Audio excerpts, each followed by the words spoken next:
Siapa yang sudah sering mendengar istilah akulturasi dan asimilasi nih? Mungkin kamu sudah sering mendengarnya ya kids. Namun apakah kamu sudah tahu apa itu akulturasi dan asimilasi? Nggak perlu khawatir kalau belum tahu. Kita bahas bersama apa itu akulturasi dan asimilasi yuk. Istilah akulturasi atau acculturation atau kultur kontak mempunyai berbagai arti di antara para sarjana antropologi. Tetapi, semua sepaham bahwa konsep itu mengenai proses sosial yang timbul bila suatu kelompok manusia dengan suatu kebudayaan tertentu dihadapkan dengan unsur-unsur dari suatu kebudayaan asing. Dengan sedemikian rupa, sehingga unsur-unsur kebudayaan asing itu lambat laun diterima dan diolah ke dalam kebudayaan sendiri tanpa menyebabkan hilangnya kepribadian kebudayaan itu sendiri.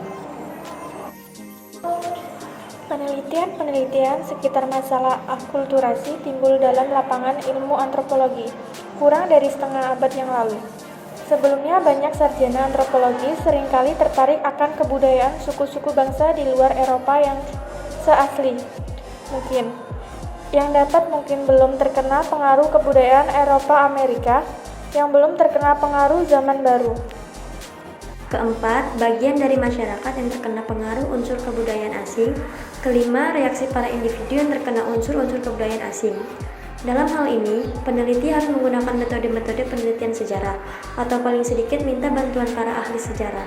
Kalau sumber-sumber tertulis tidak ada, masih banyak metode lain untuk mengumpulkan bahan tentang keadaan masyarakat penerima yang kembali sejauh mungkin dalam ruang waktu.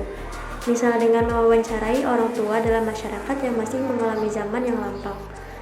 Atau pada saat ini bisa disebut titik permulaan dari proses akulturasi atau baseline of acculturation. Merupakan perpaduan tulisan Arab dan kebudayaan di Indonesia. Contoh yang kedua merupakan hasil akulturasi antara agama Hindu dan Islam.